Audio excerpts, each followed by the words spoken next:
Kazakhstan अब south Korea. 5 दिन में 2 भयानक विमान हादसा। चिड़िया या फिर है कोई और मिस्ट्री। प्लेन क्रैश को लेकर मिल रही कॉन्स्पिरेसी थ्योरीज। साउथ कोरिया के मुआन एयरपोर्ट पर रविवार सुबह एक बड़ा विमान हादसा हो गया। क्रू मेंबर समेत 181 यात्रियों को लेकर बैंकॉक से लौट रहा प्लेन लैंड करते वक्त रनवे से फिसल गया। विमान देखते ही देखते आग के गोले में तब्दील हो गया और चालक दल सहित विमान में सवार 181 में से करीब 179 लोगों की इस घटना में दर्दनाक मौत हो गई, यानी इनमें से सिर्फ 2 ही बच पाए हैं। दरअसल लैंडिंग गियर में खराबी के कारण प्लेन रनवे से उतरकर कंक्रीट की अवरोधक से जा टकराया, जिससे उसमें आग लग गई। ये देश में हुए सबसे भीषण विमान हादसों में से एक है।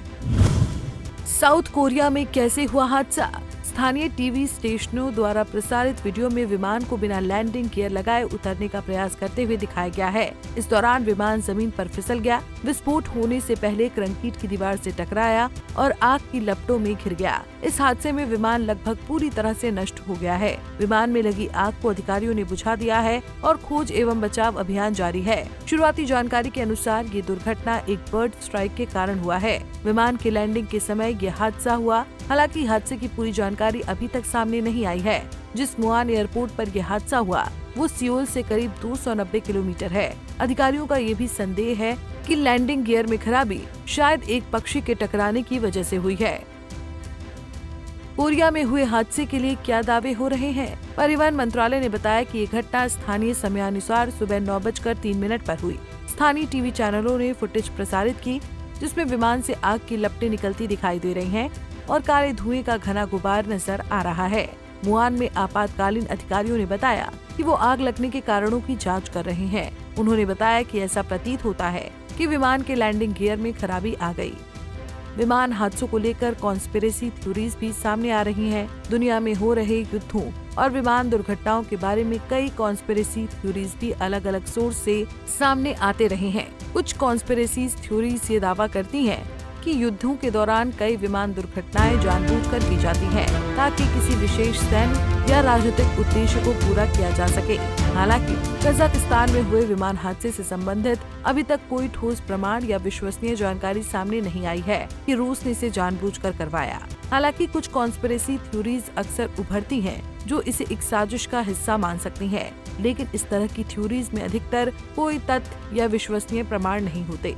इस हादसे के बाद कोरिया की जेजू एयरलाइंस ने बयान जारी कर कहा कि मुआन हवाई अड्डे दुर्घटना के लिए हम उन सभी लोगों से सिर झुकाते हुए माफी मांगते हैं जिन्हें नुकसान पहुंचा है। बयान में कहा गया, हमारी तरफ से होने वाली किसी भी असुविधा के लिए हमें खेद है।